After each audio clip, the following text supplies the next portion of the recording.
I'm trying to tell y'all, don't worry about what people say about you. They're going to try to belittle you. They're going to try to satellize your name. They're going to try to sabotage you. They're going to just try to do anything they're trying to do to destroy you. On August 6, 2024, deputies in Hoffman, North Carolina, were dispatched to a residence on McCoy Drive after a disturbance call. At the scene, they located a locked bedroom door. When officers attempted to make entry, a single gunshot was heard from inside. 2 individuals were found in the room.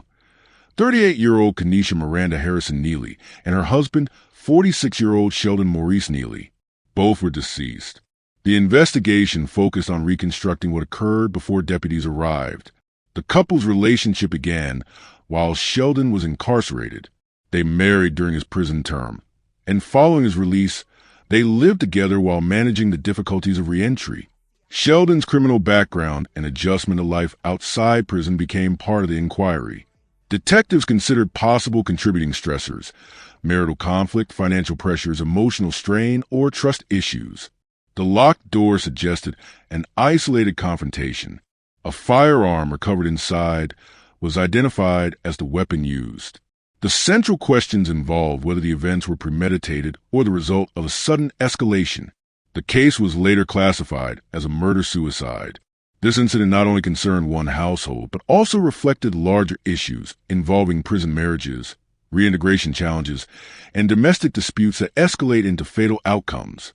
Stay with us as we unravel this shocking story and uncover the heartbreaking details of what led to this senseless loss. Before we begin, let us know in the comments, where are you watching from? And what are your thoughts as the story unfolds? Welcome to True Crime Tales, where we reveal the crimes that shock communities and the secrets hidden behind closed doors. Hit subscribe and turn on notifications. You won't want to miss what's coming next.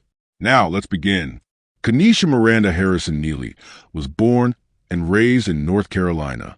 She grew up in an environment shaped by extended family ties and a local community that placed emphasis on close connections. At the time of her death, she was 38 years old. She lived in Hoffman, a small town located in Richmond County, North Carolina. Her residence was a family home on McCoy Drive, where she lived with her husband, Sheldon Maurice Neely. Kenesha's life was rooted in family and local traditions. Her personal and social identity was defined through both her role as a mother and her presence within her community. She had connections not only through family members, but also through friends and associates who later remembered her in tributes. Kenesha was the mother of 3 children. Public memorials and reports noted her role as a parent and the importance of her presence in her children's lives. The children, now left without their mother, became central figures in the aftermath of the tragedy. Extended family members were called upon to provide care, stepping into guardianship roles to stabilize the children's future. Her extended family ties were strong, with multiple relatives acknowledging her life after her death. These relationships provided her with both support and responsibility, as her role extended beyond her household into a broader family network. Details from obituary notices and tributes describe Kenesha as a woman active in her professional and personal life. Although her exact career background was not widely publicized, descriptions consistently highlighted her as dependable, family-oriented, and engaged in her community. She was remembered for the daily responsibilities she carried, balancing personal obligations with her public role as a mother and community member. Community tributes after her death noted the sense of loss experienced not only by immediate relatives, but also by acquaintances and neighbors. This indicates that her presence extended into the daily lives of others in Hoffman and surrounding areas. Kenesha's relationship with Sheldon Maurice Neely became a significant chapter in her life. Reports indicate that she met Sheldon while he was serving time in prison. Despite his incarceration and criminal record, she chose to build a relationship with him. The relationship developed through correspondence and visits, creating a bond that eventually led to marriage. Following his release, they continued their relationship as a married couple, sharing a home in Hoffman. The decision to marry Sheldon despite his prison background later became a focal point in media narratives and true crime discussions. It was viewed as a defining choice in her personal life and a turning point that connected her story to Sheldon's past. Sheldon Maurice Neely was 46 years old at the time of the incident. His background included a known criminal history, with significant time spent in prison. Details regarding his convictions and length of incarceration were not widely available in public records, but his status as a former convict shaped both his personal trajectory and the public's later interpretation of his role in the case. His prison history was significant because it framed his marriage to Kenesha. Their relationship, beginning while he was incarcerated, was not typical, and it set the foundation for a complex marital dynamic once he re-entered society. Sheldon's social standing was shaped by his past and the community's perception of him as a man with a prison history. His reintegration into daily life carried challenges. While details about his work or community involvement are not clear, the nature of his relationship with Kenesha became the defining aspect of his social presence in Hoffman. Within their household, Sheldon's role was as husband and stepfather. However, the nature of his relationship with Kenesha, whether stable or strained, remains unclear. Observers have suggested that tensions may have been present, although conclusive details about the inner dynamics of their marriage are limited to speculation. Possible warning signs existed in the relationship. Domestic difficulties are often reported in marriages where one partner has a history of incarceration due to challenges associated with reintegration, financial instability, and stress. While there are no confirmed reports of prior domestic incidents between Kenesha and Sheldon, the broader context of their relationship suggests potential red flags. Issues related to his reentry from prison may have caused strain. Adjustments to everyday responsibilities, combined with possible lingering behavioral patterns from prison life, may have contributed to underlying instability. These factors provide context for the events that would later unfold. In the days leading up to August 4th, 2024, Kenesha and Sheldon's household appear to function within the boundaries of routine. No major publicized incidents were reported, and from the outside, the family's life reflected normal activity. However, domestic disputes often occur privately, and without external witnesses. It is unclear whether arguments or conflicts escalated in those final days. Investigators did not release evidence of prior calls to law enforcement during this time, leaving an incomplete picture of the days before the incident. The night before the incident remains partially documented. What is known is that by the early morning hours of August 4th, tension within the household had reached a critical point. Whether an argument occurred immediately prior to the fatal moment is not confirmed, but the timing suggests a dispute or escalation inside the home during late night or early morning. Reports indicate that Kenesha and Sheldon were inside their residence, and at some point, events led to a domestic disturbance serious enough to result in external involvement. The details of their final interactions remain undisclosed, with no public statement from relatives or authorities shedding light on specific conversations or arguments. At some point in the early morning hours, a domestic disturbance call was made to law enforcement. The Richmond County Sheriff's Office dispatched deputies to the Neely residence on McCoy Drive. When deputies arrived, they found the house quiet, with most rooms appearing undisturbed. However, a locked bedroom drew their attention. Efforts to enter the room were met with resistance, as the door was secured from inside. As officers attempted to force entry, a single gunshot was heard. This sound marked the final moment of the incident. When deputies entered, they discovered both Kenesha and Sheldon deceased inside the bedroom. Kenesha, age 38, was pronounced dead at the scene. Sheldon, age 46, was also found dead. A firearm was recovered in the room. The scene offered little sign of outside interference, and no third party was found present at the residence.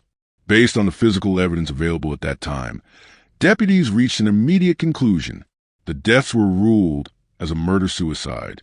The working theory established at the scene was that one party had fatally shot the other before turning the weapon on themselves. Following the discovery, the Richmond County Sheriff's Office began the formal investigation. Initial public communication was released within hours of the incident. The Sheriff's Office stated that the deaths were believed to be the result of a murder-suicide, confirming that no other individuals were suspected to have been involved. This early determination shaped the direction of both the forensic review and the public narrative. The bodies were transported to the medical examiner's office for autopsy. The medical examiner's role in this stage of the investigation was to establish the official cause and manner of death for both individuals. Through autopsy, examiners confirmed fatal gunshot wounds consistent with the events described at the scene. Analysis of the wounds provided some context about the shooting sequence, though full details were not publicly released. Autopsy reports in such cases typically include information on entry and exit wounds, distance of gunshot, and potential sequence of fire. This information, combined with crime scene evidence, would be used to verify the initial conclusion of murder-suicide. Ballistics testing was also conducted on the recovered weapon. Investigators needed to confirm that the firearm found in the bedroom was the weapon that discharged the fatal rounds. Examination of shell casings, bullet trajectories, and gunshot residue provided supporting evidence.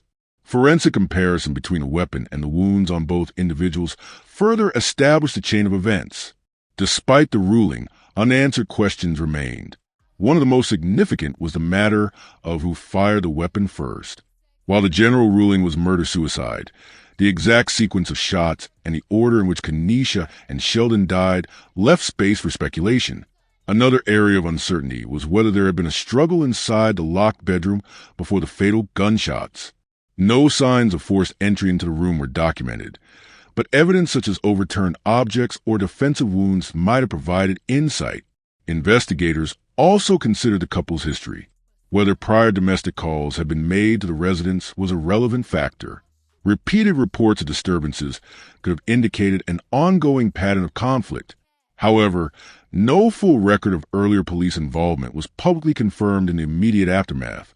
Ultimately, the sheriff's office maintained its position that the case was a murder-suicide, closing the possibility of broader investigation unless new evidence emerged. The deaths of Kenesha and Sheldon were quickly reported by local media. The Richmond Observer released early details, confirming the identities of the deceased and citing the sheriff's office statement that the case was classified as a suspected murder-suicide. Other outlets echoed this report, repeating the limited information made public. Community response reflected shock at the suddenness of the event. Neighbors who had known the couple described the atmosphere as unexpected. Family members and friends took to online platforms to share memorials, tributes, and condolences. Social media pages, obituary sites, and gun violence memorials all included mentions of Kenesha, framing her as a mother whose death left a lasting gap in her family. In addition to news coverage and memorials, the story gained further attention through true crime media. A podcast episode from the 2ND Hand News titled, "She Fell for a Convict in Prison and Paid the Ultimate Price."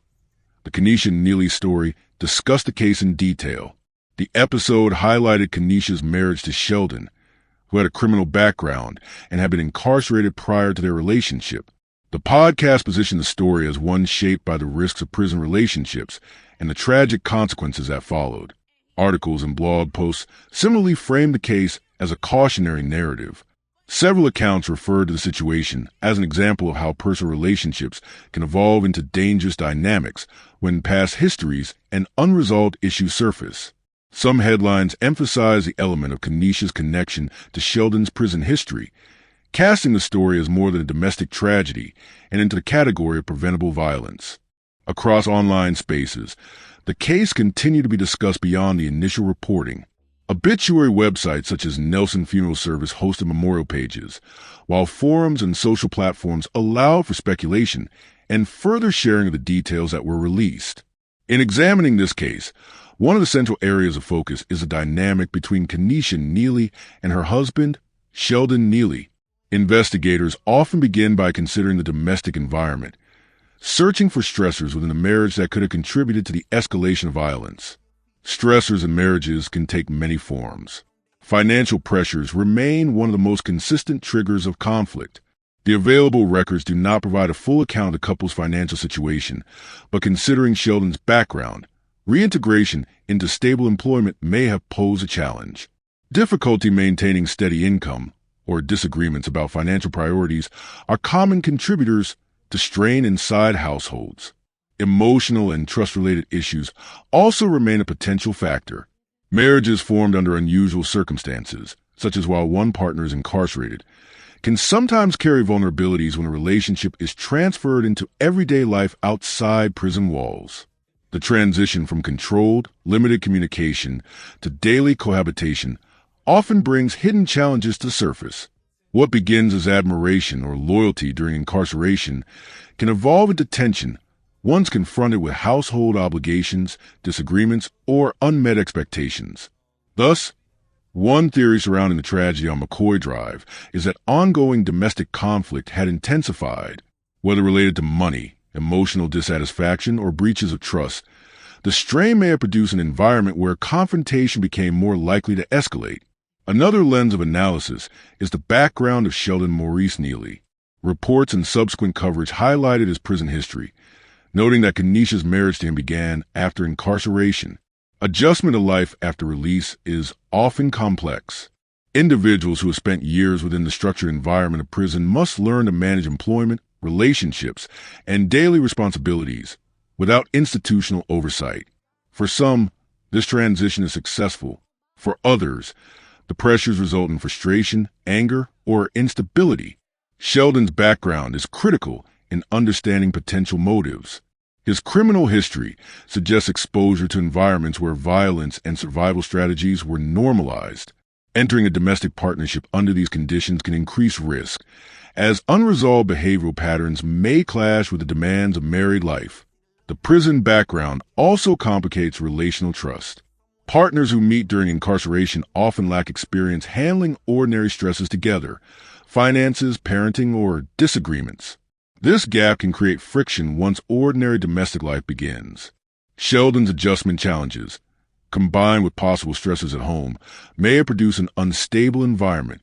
When tragedies of this nature occur, investigators consider immediate triggers that may have set events in motion. In this case, the evidence suggests a confrontation occurred within a locked bedroom. Arguments escalating into violence is a recurring pattern in murder-suicide cases. Even in households where no public signs of violence exist, sudden disputes can reach a flashpoint where restraint collapses. The locked room is a significant detail. It implies isolation, either self-imposed or enforced. If both parties entered the room and the door was secured, the privacy may have intensified the confrontation. Without external intervention, the escalation had no opportunity to be interrupted. Theories suggest that an argument on August 4th, 2024, reached a critical moment inside that locked room. Words may have turned to threats, and threats to action. The presence of a firearm in that environment turned conflict into tragedy. The murder-suicide designation raises two additional questions: why Sheldon pulled the final trigger, and whether the act was premeditated or spontaneous. In many murder-suicide cases, perpetrators choose to end their own lives immediately after committing violence against a partner. The reasons often fall into two categories: an attempt to avoid accountability or a final expression control. If Sheldon's action was spontaneous, it may have been a direct response to the shock of violence. The act of killing Kenesha could have produced immediate realization, followed by self-inflicted death to avoid arrest and prosecution. If the act was planned, then it points to premeditation. The locked room, possession of a firearm, and sequence of actions could indicate that Sheldon intended not only to kill his wife, but also to end his own life, leaving no opportunity for legal consequence or reconciliation. The absence of a note or statement leaves this question unresolved. Whether impulsive or deliberate, the sequence ended with both lives lost, leaving investigators to reconstruct motive from fragments rather than testimony. The marriage between Kenesha and Sheldon reflects a broader phenomenon of relationships formed during incarceration. Prison marriages often develop through correspondence, limited visitation, and controlled environments. These conditions can create an idealized perception of the partner. Once the relationship transitions outside prison, the differences between perception and reality can become stark. Psychological pressures also weigh heavily. The formerly incarcerated partner may feel both gratitude and dependence on the spouse who supported them during confinement, while simultaneously struggling with the expectations of freedom. The partner on the outside may feel obligated to provide stability while managing their own needs. When these pressures are combined with unresolved personal issues, they can heighten risks of conflict. In extreme cases, the result is violence that might not have been predicted during the prison phase of the relationship. Murder-suicides represent a recurring pattern in domestic violence cases. National statistics indicate that many of these incidents involve intimate partners, often in households where underlying conflict had not been publicly visible. This case aligns with that broader pattern. An argument escalated in private, weapons were present, and both individuals were found deceased. Recognizing these elements underscores a need for greater awareness of domestic violence, even when warning signs appear minimal.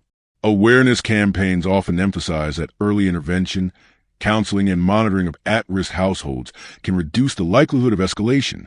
However, in many communities, these measures remain underutilized. Another context for this case lies in systemic shortcomings. Families dealing with reintegration after incarceration often lack consistent support. Employment opportunities for former inmates are limited, creating financial strain. Access to counseling and mental health services may also be inconsistent, particularly in rural areas. When support is absent, stress accumulates unnoticed, arguments increase. But without intervention, tension builds until it reaches a breaking point. The locked room detail in this case illustrates the private nature of such crises.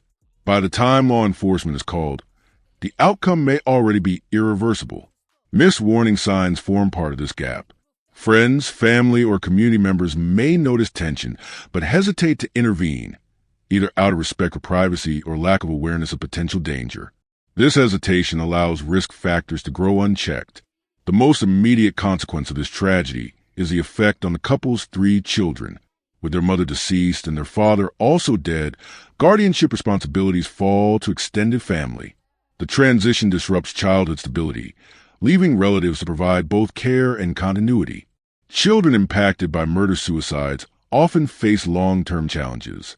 Loss of parental figures, sudden changes in living arrangements, and the circumstances of the deaths all contribute to lasting effects. Support from family and community becomes essential in ensuring their well-being. Kanisha's funeral service was held on August 13, 2024.